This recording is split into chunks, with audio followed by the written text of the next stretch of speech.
आपने एक बड़ी प्यारी पंक्ति सुनी होगी कि 3 बेर खाती थी 3 बेर खाती हैं और नगन जड़ाती थी नगन जड़ाती हैं। जो 3 बार खाती थी अब सिर्फ 3 बेर खा रही हैं। वो महिला, वो रानी। और जो नगन जड़ाती थी, नगन मतलब नगों से जिनका शरीर ढका हुआ था, अब वो नगन जड़ाती हैं। सर्दियों में वस्त्र नहीं है कि अपने शरीर को ढक लिया जाए। नमस्कार मित्रों, मैं हल्दी घाटी का अंतिम एपिसोड या अंतिम सर्ग पढ़ने जा रहा हूँ। इसमें 15वां, 16वां व 17वां सर्ग इंक्लूड है। 18वां सर्ग बाद में कहीं पढ़ा जाएगा, जो कि एक कंक्लूजन है पूरे हल्दी घाटी युद्ध का परिप्रेक्ष्य का। 14वें सर्ग तक आपने देखा कि हल्दी घाटी के युद्ध के बाद पहाड़ों पर लाशें ऐसी बिखरी पड़ी हैं, कितना विभत्स और विहंगम दृश्य है। इधर राणा वन वन भटक रहे हैं परिवार को लेकर के। कभी खाना है तो कभी पानी नहीं, कभी पानी है तो कभी खाना नहीं। जीव जंतु शत्रु सबका भय लगा हुआ है कि पावस बीता पर्वत पर नीलम घासें लहराई और कासों की श्वेत ध्वजाएं किसने आकर फहराई। प्रकृति का वर्णन है कि इन दूबों की टुनगों पर, दूब समझते होंगे आप, जो घास होती है हरी वाली छोटी वाली, कभी जब ओस पड़ती है ना तो ओस की जो बूंदें हैं वो उनके एकदम टॉप पे आके छोटी सी रुक जाती हैं, देखने में बड़ा सुंदर लगता है। तो इन दूबों के टुनगों पर किसने मोती लहराए, या तारे नील गगन से स्वच्छंद विचरने आए। ये मोती हैं या तारे हैं, या बधी हुई हैं अर की जिसके कर में हथकड़ियाँ, उस पराधीन जननी की है आंसू की ये लड़ियाँ। इस जननी माँ, हमारी माँ के हाथों में हथकड़ी बधी हुई है दुश्मनों की, क्या उनकी आंसू तो नहीं है जो ओस बनकर दिख रहे हैं हमें। इस स्मृति से ही राणा के उर की कलियां मुरझाई। मेवाड़ भूमि को देखा, आंखें उसकी भर आई। जननी रक्षाहित मेरे जितने रणधीर मरे हैं, वे ही विस्तृत अंबर पर तारों के बीच में खड़े हैं। मानव गौरवहित मैंने उन्मत्त लड़ाई छेड़ी, लेकिन अब पड़ी हुई है माँ के पैरों में अरी की बेड़ी। मेवाड़, मेरी जननी, मेरी माँ, मेरा स्वाभिमान आज गुलाम है। पर हाँ, जब तक हाथों में मेरी तलवार बनी है, सीने में घुस जाने को भाले की आन बनी है, जब तक नस में शोणित है सांसों का ताना बाना, तब तक अरे दीप बुझाना है बन बनकर परवाना। जैसे परवाने प्रयास करते हैं ना कि दीप में कूद जाएं, दिया जहाँ जल रहा होता है फतिंगे कीड़े आ जाते हैं, वैसे ही भले ही कितने विशाल क्यों ना हो, एक कीड़े की भांति जाऊंगा और उनका दीप दिया बुझाने की पूरी चेतना लगाऊंगा। घासों की रूखी रोटी और जब तक सोते में पानी, तब तक जननी हित होगी कुर्बानी पर कुर्बानी।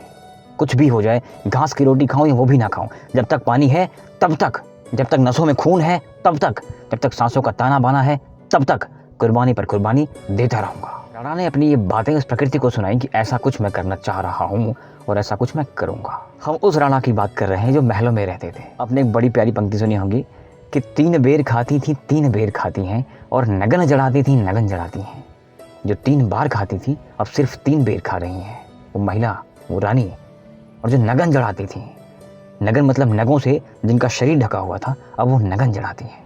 सर्दियों में वस्त्र नहीं है कि अपने शरीर को ढक लिया जाए। ये अवस्था है। हम जैसे कोई सामान्य पुरुष होते तो शायद जाके मिल जाते, मिट्टी चाट लेते या आत्महत्या कर लेते, लेकिन वो राणा है, वो पुरुष नहीं है, वो महापुरुष है। देखिए आगे क्या होता है। इतना कुछ होने के बाद राणा को परवाह नहीं है, घर है नहीं है, खाना है नहीं है, पानी है नहीं है, लेकिन लाशों पर लाशें देखी, घायल कराहते देखे, अपनी आंखों से अरि को निज दुर्ग ढहाते देखे, अपना घर टूटते हुए देखा है मैंने, ऐसा राणा कह रहे हैं। तो भी उस तीव्र व्रती का था अचल हिमालय सा मन, पर हिम सा पिघल गया वह सुनकर कन्या का क्रंदन। एक दिन की बात है कि इतना कुछ परिदृश्य होने के बाद भी, इतने दुख यातनाएं सहने के बाद, वो अडिग पुरुष अपनी बच्ची के रोने को सुनकर के थोड़ा हिल जाता है। ऐसी क्या बात थी कि बच्ची रो रही है। अब बच्ची से पूछते हैं कि क्या बात है बेटा, क्यों रो रही हो? तो वो अपनी तुतली भाषा में बोलती है। छोटी सी बच्ची है, तुतली भाषा में बोलती है। श्याम नारायण पांडे जी ने उस तुतली भाषा को व्याख्यान में तुतली भाषा में ही लिखा हुआ है।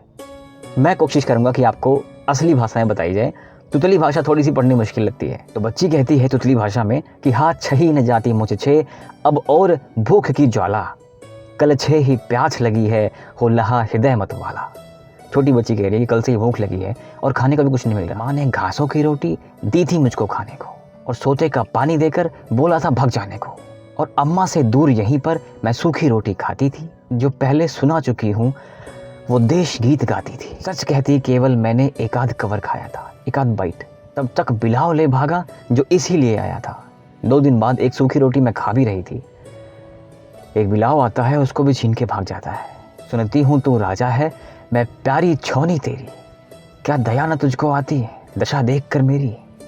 छोटी सी बच्ची अपने पिता से कह रही है, महाराणा से कह रही है कि मैंने सुना है तुम तो राजा हो, कि दशा तुम देख कैसे पा रहे हो। तुम्हें दया नहीं आती? कहती है कि पहले रोती थी तो लाता था खाने के लिए मिठाई, और अब खाने को रोती हूँ तो तुझको क्यों आती रुआई। कि पहले रोती थी तो खाने को मिठाई लाता था, अब रो रही हूँ तो तुम खुद रो रहे हो। कहती है कि वह कौन शत्रु है जिसने सेना का नाश किया है, तुझको, माँ को, हम सबको उसने वनवास दिया है। शत्रु कौन है राणा, बता मुझे। छोटी सी बच्ची कह रही है अपने पिता से। एक छोटी सी पैनी थी तलवार मुझे भी दे दे और मैं उसको मार भगाऊं, क्षण मुझको रण करने दे। शतरानी कन्या, छोटी सी कन्या कह रही है कि एक तलवार पैनी से मेरे को दे, मैं जाके उसको मार के आती हूँ। और कन्या की बातें सुनकर रो पड़ी अचानक रानी।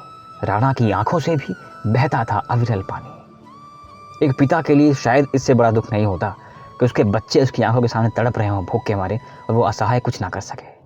उस निर्जन में बच्चों ने माँ माँ कह कहकर रोया और लघु शिशु विलाप सुन सुनकर धीरज ने धीरज खोया। बड़े बड़े का धीरज यहाँ डोल जाता है जब परिवार का भरण पोषण न कर पाए।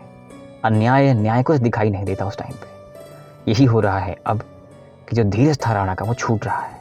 आज़ादी किस काम की अगर बच्चे पेट ना भर पाए, जीवित ना रह पाए, और इनको मैं मार कर भी आज़ादी ले भी लूँ तो क्या फ़ायदा आज़ादी का। इतना रक्तपात, इतना बलिदान तो पहले भी हो चुका है। धीरज अब डोल रहा है राणा का। सहने की सीमा होती, सह सका ना पीड़ा अंदर। हाँ, संधि पत्र लिखने को बैठ गया वह आसन पर। टूट करके राणा अब संधि पत्र पर हस्ताक्षर या संधि पत्र लिखने जा रहे हैं अकबर को कि मैं संधि करना चाहता हूँ। लेकिन सावधान बोलकर रानी ने राणा के हाथ से पत्र छीन लेती है और कहती हैं कि तू भारत का गौरव है, तू जननी सेवारत है, सच कोई मुझसे पूछे तो तू ही वो भारत है। तू प्राण सनातन का है, मानवता का जीवन है, तू सतियों का अंचल है, तू पावनता का धन है। अब कहती हैं कि यदि तू ही कायर बनकर अकबर से संधि करे तो कौन भला भारत का बोझा माथे पर लेगा। और अगर संधि ही करनी थी राणा तो जो कुछ पीछे हुआ वो क्यों था, क्यों कराया तुमने कि लुट गए लाल गोदी के तेरे अनुगामी होकर। कितने लाल अपनी माँ से बिछड़ गए हैं सिर्फ तुम्हारे लिए, और कितनी विधवाएं रोती अपने प्रीतम को खोकर। आज़ादी का लालच देकर तुमने झाला का प्राण लिया है। झाला ने यही तो कहा था कि आप रहेंगे राणा तो मेवाड़ फिर मिल जाएगा। तो अगर तुम संधि ही करना चाहते हो, झाला क्यों गया और चेतक सा वाजी गवाकर पूरा अरमान किया है। और इतना कुछ होने के बाद तू संधि पत्र लिखने का है कितना तुम अधिकारी। जब बंदी माँ के दृग से अब तक आंसू है जारी कि जननी हमारी मेवाड़ रो रहा है और तुम्हें संधि पत्र लिखने की आज़ादी किसने दे दी। अब सबसे बड़ी बात रानी अब कहती हैं कि तू थक गया अगर समर से, रक्षा का भार मुझे दे, मैं चंडी सी बन जाऊं, अपनी तलवार मुझे दे। अब राणा ने मधुमेह कटु बातें सुनकर ऊपर देखा खुलाकर और कायरता पर हंसता था तारों के साथ मिशाकर। जो कायरता के भाव राणा के अंदर अभी अभी आए थे उन पर मानो चंद्रमा भी हंस रहा है कि वाह राणा वाह। अब मानो ऊपर से ही झाला सम्मुख मुस्काता चेतक धिक्कार रहा था कि क्या धिक्कार रहा है कि आसी चाह रही वो कन्या भी और तू आंसू ढा रहा था। छोटी सी कन्या कह तलवार मुझे दे, मार के आऊंगी, और तुम हो कि तुम लिखने पे आ गए। वाह। और मर मिटे वीर थे जितने वे एक एक कर आते, रानी की जय जय करते, राणा से आंख चुराते। दृश्य ऐसा है कि राणा कल्पना कर रहे हैं मानो जैसे ही ऊपर देखते हैं कि जो झाला है, चेतक है, एक एक वीर सामने आकर धिक्कार रहे हैं, रानी की वचनों की जय जय कर रहे हैं कि वाह रानी जी वाह। और राणा के लिए कह रहे हैं तुम राणा क्या कर रहे हो यार, तुम्हारे लिए हमने जान दे दी, आज़ादी के लिए हमने जान दे दी, तुम संधि पत्र लिखने पे आ गए। उस बच्ची के लिए जो बच्ची तलवार मांग के कह रही कि मैं लड़ूंगी। ये कायरता के भाव तुमने अपने अंदर आने कैसे दिया। और ये सब देखकर, महसूस कर, सुनकर राणा के भाव का जो कायर भाव था वो चला जाता है। बोला वह अपने करवे, रमणी कर थाम क्षमा कर, हो गया निहाल जगत में मैं तुमसी रानी पाकर। राणा कहते हैं अपनी रानी से कि मुझे क्षमा करो देवी, मैंने अपने कायरता के भावों को अपने अंदर आने दिया, मैं इस जगत में तुम जैसी रानी पाकर धन्य हूँ। इतने में वैरी की सेना ने राणा को वहाँ पे घेर लिया। सौभाग्य ऐसा था कि रणधीर भील जो थे वो आकर राणा को बचाते हैं। अब शुरू होता है 16वां सर्ग कि रात अंधेरी है, ठंडी का मौसम है कि वह शीतकाल की रजनी कितनी भयानक होगी, पर उसमें भी करता था तब एक वियोगी योगी। पांडे जी लिखते हैं कि उस सुनसान रात में जहाँ पे पूरा समस्त संसार अपने रजाइयों गद्दों में सो रहा है कि ठंड ना लग जाए, लेकिन कोई एक वियोगी वहाँ पे निर्झर आवाज़ सुन रहा है, उस ओस की कोलाहल को सुनने का प्रयास कर रहा है कि ओस की बूंदें क्या कह रही हैं, प्रकृति क्या कह रही है, प्रकृति कहकर क्या रही है। और उस निर्झर के तट पर ही राणा की दीन कुटी थी। वह कोने में बैठा था, कुछ वंकिम सी प्रकृति थी।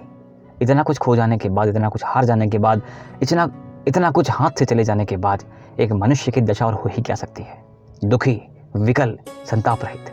वह कभी कथा झरने की सुनता था कान लगाकर और वह कभी सिहर उठता था मारुत के गोते खाकर।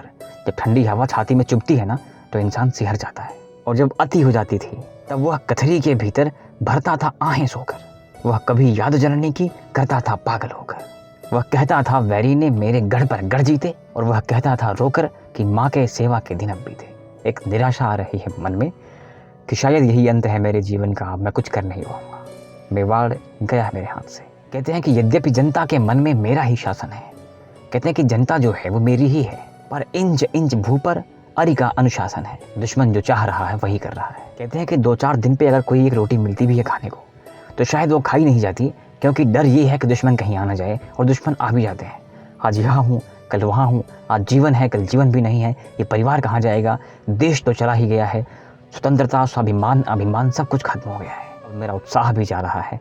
मानव के जीवन का उत्साह अगर चला गया तो जीवन रूपी युद्ध जीतना मुश्किल हो जाता है। अब कहते हैं कि मैं बुझा रहा हूँ शिष्य को कह कह कर अमर कहानी, बुद्ध बुद्ध कुछ पका रही है, हाँ सिसक सिसक कर रानी। कल्पना करिए कि भोजन बन रहा है, बच्चे रो रहे हैं कि अभी खाना मिलेगा, इतने में शत्रुओं का दल आ जाता है। जो कुछ जहाँ पे था वो सब कुछ ऐसे ही छोड़ के भागना पड़ा। भोजन की तो बात छोड़िए, आप जीवित रहने की कल्पना नहीं करते हैं। क्षुधा भूख कहाँ से जाएगी, और इतने समय में जब भूख प्यास से व्याकुल, उत्साह भी चला गया, शरीर भी जर्जर हो गया है, शायद अब भाले उस वेग से ना चल पाए। बच्चों को पानी पिलाकर सुलाना पड़ रहा है। ऐसी अवस्था आ गई है एक महाराणा की, एक समृद्ध राज्य के राजा की। और ये सारी दशा देखने के बाद कभी कभी तो मन में आता है कि अब और नहीं, या आर या पार। जब सहन न होता उठता लेकर तलवार अकेला, रानी कहती ना अभी है संघर्ष करने की बेला। रानी कहती है कि अभी युद्ध करने का समय नहीं आया, क्षण नहीं आया। राणा कहते हैं कि मेरे निर्बल हाथों से तलवार तुरंत गिरती है, इन आंखों की सरिता में पुतली मछली तरती है। मानो ये आंखों से जो मेरे समुद्र निकल रहा है, नदी निकल रही है, ये पुतली मछली की भांति तैर रही हो। हाँ, क्षुधा तृषा से व्याकुल मेरा यह निर्बल तन है, इसको कहते जीवन क्या, यही जीवन जीवन है। राणा ये सब देखते हैं कि अब जो है ना तो हमारे पास खाने को है ना पीने को है, ये निर्जर शरीर जो है, अब उत्साह भी नहीं बचा कि शायद मेवाड़ के लिए ना कुछ कर पाऊँ। जननी जो है उसको गुलाम देख कर ही मरना पड़ेगा। ये सोचते हुए राणा सोचते हैं कि शायद अब मेवाड़ छोड़ना पड़ेगा। मेवाड़ छोड़ने का प्रयास कर रहे होते हैं, प्रयत्न कर रहे होते हैं, सोच रहे होते हैं कि यहाँ से कहीं दूर जाकर शांति से मर तो सकूँ मैं, क्योंकि ये दुख न तो अब बर्दाश्त होता है ना अब देखा जाता है। अब जननी के हित मुझको मेवाड़ छोड़ना होगा, कुछ दिन तक माँ से नाता, हाँ विवश तोड़ना होगा।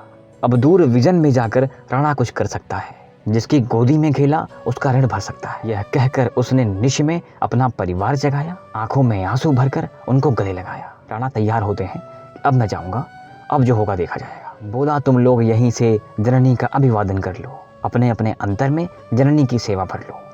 चल दो क्षण देर करो मत, अब समय न है रोने का, मेवाड़ न दे सकता है तिल भर भी भू सोने का। कहते हैं कि यहाँ से अब निकल देते हैं। यह सुनकर रानी अपने आंचल से उनका रुधा हुआ गला उनकी आंखें पोंछती हैं। बच्चों ने भी रो रो कर विनय वंदना मांगी, पत्थर भी पिघल रहा था, वह देख देख कर झांके। आप ये समझें कि जिस भूमि के लिए सब कुछ सर्वस्व न्यौछावर कर दिया, उसको छोड़कर जाना आसान है क्या? और जाना पड़ रहा है तो दृश्य क्या होगा? राणा ने मुकुट नवाया, चलने की हुई तैयारी, पत्नी शिशु लेकर आगे, पीछे वह वल्कलधारी। तब तक क्या होता है, अचानक से किसी की आने की आहट आती है, और खटखट या खुरखुर घोड़ों के आने की आवाज आती है, और साथ में मानो एक सेना राणा की जय जय बोल रही है। राणा की जय, राणा की जय जय जय हो प्रताप की जय हो, राणा की सदा विजय हो। एक झुंड पुरुषों का, सैनिकों का ये बोल रहा है। वह ठहर गया, रानी से बोला, मैं हूं क्या सोता, मैं स्वप्न देखता हूँ या भ्रम से हूँ व्याकुल होता। तुम भी सुनती हो या मैं ही यह मधुर गान सुनता हूँ, जय जय की मंथर ध्वनि में मैं मुक्तिवाद सुनता हूँ। तब तक भामा ने फेंकी अपने हाथों की लकुटी। भामा शाह, जिनका नाम बड़े सम्मान से उस चित्तौड़ में, इस मेवाड़ में लिया जाता है, इनके विश्वास पात्र मित्र व मंत्री, जो अपने लक्ष्य में थे कि पहले धन को इकट्ठा किया जाए, फिर सेना खड़ी करी जाएगी, और सेना खड़ी करने के बाद जो लक्ष्य है हमारा मेवाड़ विजय, वो दूर नहीं रहेगा। अब धन देने के बाद राणा से कहते हैं कि ये मेरी सेवा स्वीकार करें महाराणा, और अब तैयार हो जाएं। जिस लक्ष्य के लिए हम जीते मरते आए हैं, एक बार पुनः जीने या मरने का प्रश्न सामने खड़ा है, उठिए। अब आप कल्पना करें कि जो मनुष्य सब कुछ छोड़कर जाने को तैयार था, उसके हृदय में वापस वो धमनियाँ, वो चिंगारियाँ जाग पड़ती हैं कि अब जो होगा वो देखा जाएगा, अब युद्ध तो होना ही है। सैनिक तैयार किए गए, नौजवान तैयार किए गए, अस्त्र शस्त्र तैयार किए गए, और अब वीरों को लेकर के निकल पड़ते हैं युद्ध के लिए। और जब राणा घोड़े पर सवार होकर निकलते हैं, जैसे किसान अपने खेत काटने जा रहा हो ना, वैसे ये वीर मुगल काटने जा रहे हैं। और जब राणा अपनी सेना लेकर पहुंचते हैं तो वहाँ जो मुगल थे वो गढ़ छोड़कर भाग जाते हैं और मेवाड़ देश की तलवारें आई रक्त स्नान को निकल पड़ी और कोई जन जीता न बचा, लाशें पर लाशें बिखर पड़ी। जय पाकर फिर कुंभलगढ़ पर राणा का झंडा फहर गया, वह चपत लगा देने ताड़न, अरि का सिंहासन दहल गया। फिर बड़ी आग की तरह प्रबल राणा प्रताप की जनसेना, वह गढ़ पर गढ़ ले बढ़ती थी, आधी सी सनसन सेना। वह 1 साल के ही भीतर अपने सब दुर्ग किले लेकर रणधीर वाहिनी गरज उठी, अरि दल को चिंता देकर। मेवाड़ हंसा, फिर राणा ने जय ध्वजा किले पर फहराई और माँ धूल पोंछ कर राणा की सामूद फूल सी मुस्काई। जो लक्ष्य था वो हासिल हो गया है। एक के बाद एक सारे गढ़ राणा ने वापस जीत लिए हैं। हल्दी घाटी का युद्ध यहाँ समाप्त होता है, ना कि उस दिन जिस दिन भागना पड़ा था। बदला पूरा, मेवाड़ हमारा, अभिमान हमारा, स्वाभिमान हमारा, भारत हमारा, ये मिट्टी हमारी। और हम जिएंगे तो इस मिट्टी के लिए और मरेंगे तो इस मिट्टी के लिए। गौरिल्ला युद्ध की यह नीति यहाँ से शुरू हुई थी, जो जाकर बाद में शिवाजी ने औरंगजेब को हिला दिया था। एक बार नहीं, कई बार। तो मिलते हैं अगली बार किसी नई गाथा में। हल्दी घाटी यहाँ समाप्त होती है और लगातार इस हल्दी घाटी को सुनने के लिए मैं आपके साहस को नमस्कार और प्रणाम करता हूँ।